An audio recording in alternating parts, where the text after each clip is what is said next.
नमस्ते, welcome back to my channel flavours of Nepal. सदा चाहिँ आज पनि मैले साधारण अनि मिठो रेसिपी लिएर आइसकेको छु। आजको रेसिपी छ मुलाको सागको झोल। अरू साग त खानुभएको होला, यसरी मुलाको सागलाई पनि झोल बनाएर खाँदा एकदमै मिठो हुन्छ। हजुरहरू पनि खानुभएको छैन भने यसरी नै बनाएर खानु होला, एकपटक ट्राई गर्नु होला, अवश्य पनि मनपर्ने छ।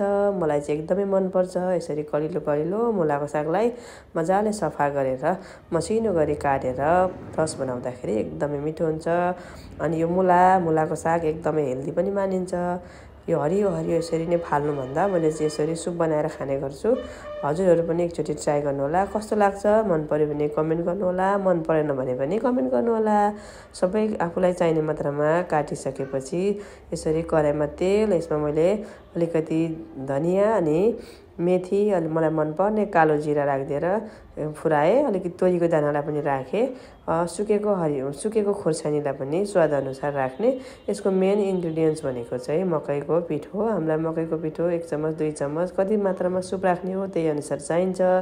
मैले चाहिँ 2 चम्मच मकैको पिठो राखेर यसरी घोल बनाउँदैछु, चिसो पानी राखेर।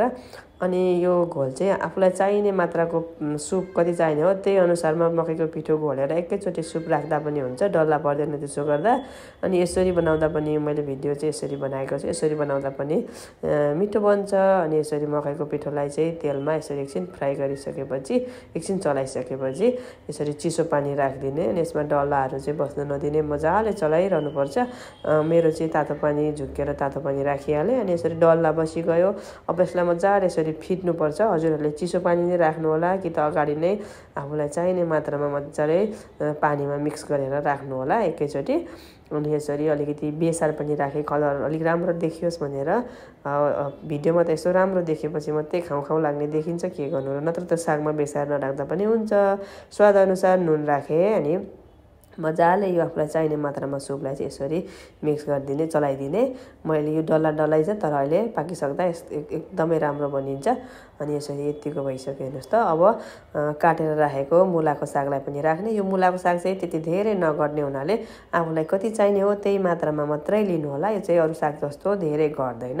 अनि यसरी मजाले चलाइदिने। अब राम्रोसँग यसलाई मिक्स गरिसकेपछि एकछिन छोपेर पनि पकाउनु पर्ने हुन्छ।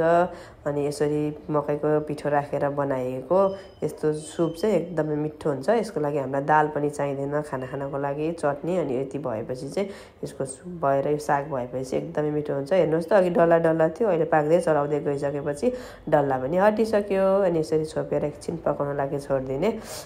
सागलाई धेरै पनि पकाइरहनु पर्दैन, हल्का यसरी हाफ जति पाकिसकेपछि चाहिँ यो खानाको लागि रेडी हुन्छ। अब यसमा चाहिँ केही राख्न पर्दैन। अलिकति के भन्छ अदुवालाई कुटेर पनि राख्न सकिन्छ। मैले चाहिँ थोरै अदुवा माथिबाट कुटेर राखिदिएकी छु।